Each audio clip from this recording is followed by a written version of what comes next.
Благодатная почва, обильная зелень и ласковое солнце, почти круглый год озаряющие Абхазию – идеальный приют для американской бабочки. Незримо присутствовала она здесь и прежде, порой сокращая свою численность, но неизменно возвращаясь. Сама по себе бабочка безобидна, но ее гусеницы – настоящая напасть. Ненасытные обжоры, способные довести дерево до гибели.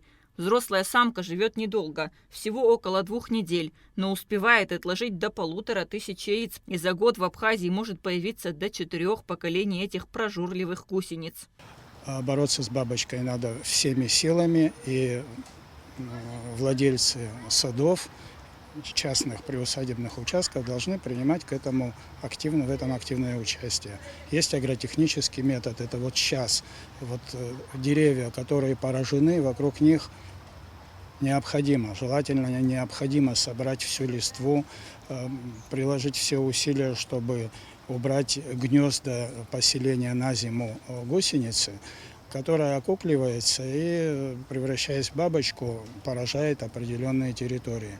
Надо уничтожать паутинные гнезда, надо прилагать усилия к тому, чтобы уничтожать насекомое физически, потому что обработка химическими препаратами, она иногда обходится нам дороже, чем присутствие этого насекомого. Бабочка не смертельна, не губительна для растений, она тоже только наносит вред урожаю. Белая американская бабочка, словно призрак из-за океана, впервые замаячила над абхазскими землями в 60-х годах прошлого века.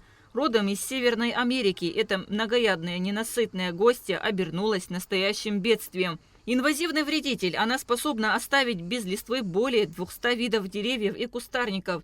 Не брезгует травами, но с особым аппетитом набрасывается на шелковицу плодовые деревья, превращая цветущие сады в безжизненные скелеты. Не менее опасен еще один сельскохозяйственный вредитель – мраморный клуб. Специалисты утверждают, что механический метод борьбы наиболее подходящий в период нахождения клопа в местах зимовки. Это укромные места под корой, в сараях, в гаражах. Клопы малоактивны в зимнее время, потому легко скребать, подметать и уничтожать. Также можно применить феромонные и световые ловушки, которые в некоторой мере облегчают задачу. Мраморный клоп тоже уже в экосистеме Абхазии прижился. У него, скорее всего, появились хищные враги среди насекомых, болезни, и численность мраморного клопа по сравнению с пережитыми годами его всестороннего нашествия, конечно, снизилась.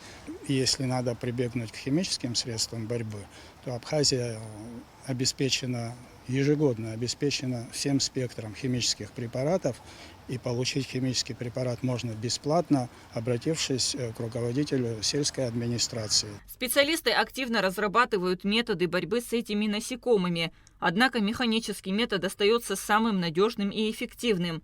Своевременное выявление и активное уничтожение вредителя – залог сохранения здоровья и растений и предотвращения серьезного экономического ущерба. Кундашова, Алексея Гухава, Абхазское телевидение.